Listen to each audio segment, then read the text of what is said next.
మీకు సమాధానము కలుగునుగాక. ఈరోజు కీర్తన గ్రంథం 3వ అధ్యాయం ధ్యానిద్దాము. యెహోవా నన్ను బాధించువారు ఎంతో విస్తరించి ఉన్నారు. నా మీదికి లేచువారు అనేకులు. దేవుని వలన అతనికి రక్షణ ఏమీయో దొరకదని నన్ను గూర్చి చెప్పువారు అనేకులు. యెహోవా, నీవే నాకు కేడముగాను, నీవే నాకు అతిశయాస్పదముగాను, నా తల ఎత్తువాడవుగాను ఉన్నావు. ఎలుగెత్తి నేను యెహోవాకు మొరపెట్టినప్పుడు ఆయన తన పరిశుద్ధ పర్వతము నుండి నాకు ఉత్తరం ఇచ్చును. యెహోవా నాకు ఆధారము, కావున నేను పండుకొని నిద్రపోయి మేలుకొందును.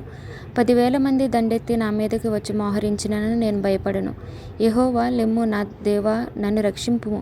నా శత్రువులనందరినీ దవడ ఎముక మీద కొట్టువాడవు నీవే. దుష్టుల పళ్ళు విరగొట్టువాడవు నీవే. రక్షణ యెహోవాది. నీ ప్రజల మీదకి నీ ఆశీర్వాదం వచ్చునుగాక. అబ్షాలోమును తన కుమారుని ఎదుటి నుంచి పారిపోయినప్పుడు దావీదు రచించిన కీర్తన ఇది. దావీదు విచారిస్తున్నాడు. 1-2 వచనాలు.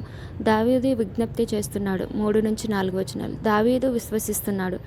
5-8 వచనాలు చదివితే అర్థమవుతుంది. దావీదు చేత రచించబడిన మొదటి ప్రార్థనా కీర్తన ఇది.